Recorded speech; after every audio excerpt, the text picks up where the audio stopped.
Hey guys, Megan here at Softest Acres, and today I'm going to show you how to make these soft, beautiful potato dinner rolls.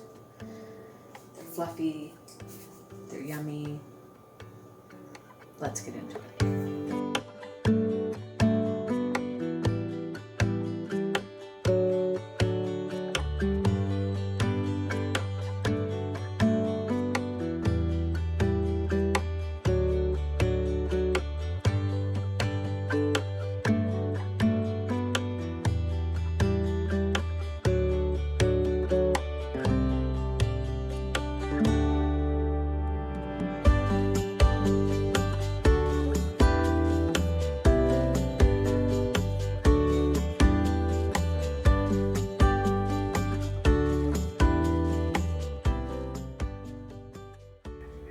The very first thing you're going to do is you're going to whisk your salt into your flour.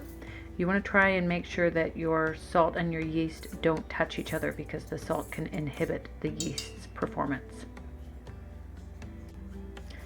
Next, we're going to mix a little bit of our sugar into our milk. We're going to stir it around to dissolve it. I want you to take note that your milk should be between 100 and 110 degrees or so. You just want it to be a little warm to help activate the yeast.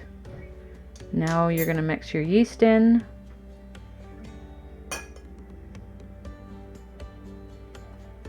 You're going to give that a little bit of a stir to hydrate it or rehydrate it. And then we're going to let this sit for 5 minutes until your yeast gets nice and frothy.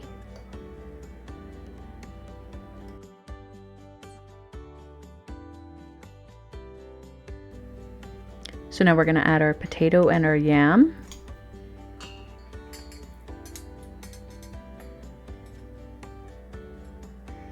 And our butter, which is room temperature butter, nice and soft. And our 2 large eggs, which are also room temperature. You want to make sure all your ingredients are room temperature. It helps for the bread to rise quicker. And here's our milk and yeast mixture. The yeast is nice and frothy. We're going to add that in. And now it's time to mix all of these ingredients together. Now, if you don't have a stand mixer, you can do this in a bowl and then knead it by hand. You don't have to do this in a stand mixer.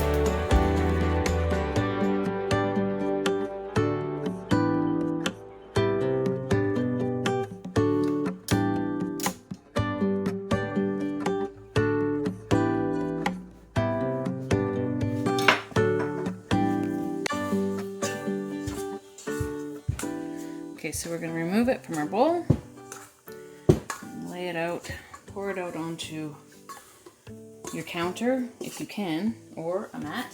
The mat I have here, my smart baking mat. This is still a little sticky, but that's okay.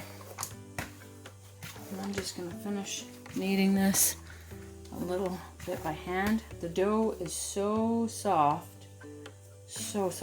right now because of all those rich ingredients that we put into it.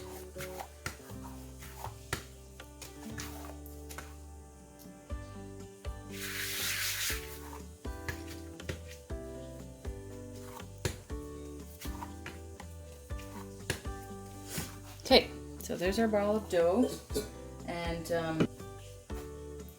I always just put my dough back into my stand mixing bowl.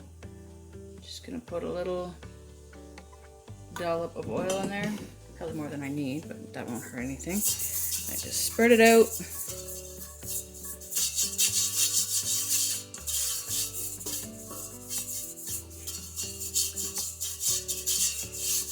And I take my dough and I put it my nice side up down first, and I kind of move it around in there. Get that covered in some oil. Sorry about the lighting. Put it back in. So I'm going to cover this over with a little plastic.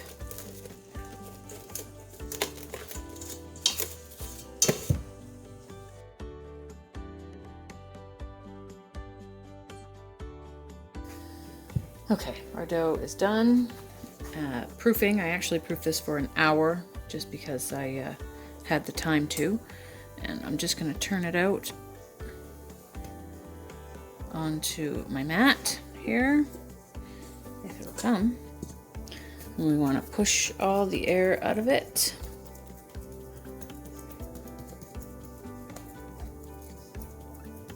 Such a soft dough. And I have some pans over here. I'm going to do 18 rolls. I'm going to do 9 per pan, and 1 we will use now and 2 I will freeze. So I'm going to cut these into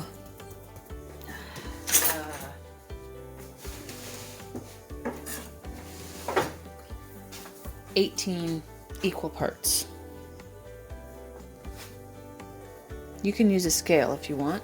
If I was going to sell these, I would use a scale, but I'm not selling them, so I'm just going to eye it out.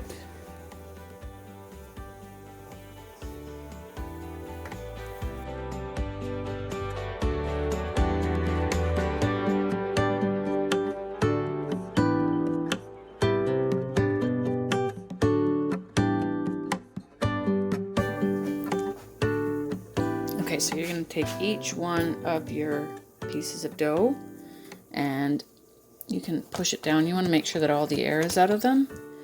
And we're just going to take these, and we're going to make them into a nice, tight little ball. So I'm pulling it, you can see this, I'm pulling it from the back to where my thumb is. And as you do that, you'll notice that the dough is getting tighter. Now, I can't tell you the reason why you do that, but I do know that you're supposed to do that, and it makes the buns better. Okay, 1. When you do that little roll like that, I don't know if you can really see me doing it, you're just sealing the bottom. Okay, so now we're going to set each of these off to the side for now. Okay, I'm going to finish that without the camera in front of me, and then I'll show you what you do next. You're going to want to also keep these guys covered as you do this, because they'll dry out pretty quickly. So, there we go. So I'm going to do that for all of them, and then I'm going to place them in their pans like this. So we're going to get 3 pans of 6, and they'll rise up pretty well and fill this basin pretty good. Okay, so I'm going to do that to all of these. Okay, so now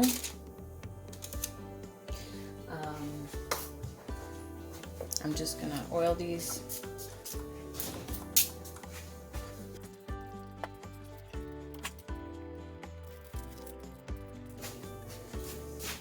And I'm going to put plastic on them.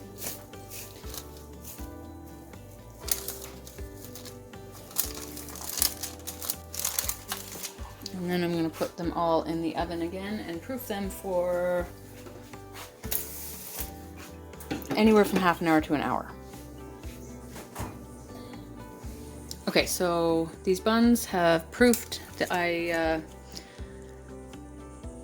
set them for half an hour, but then I left them for an extra 15 minutes because I wasn't ready for them to bake yet. As you can see, they are very large. And I probably easily could have done 24 buns. Next time I might. Last time I made these buns I did 16 I guess. And this is 18, and I could easily do 24. So I'm going to set my oven to 350, and I've taken these guys out of the oven obviously, and I'm going to cover them here on the counter because they're going to continue to rise a little bit more while the oven comes up to temperature.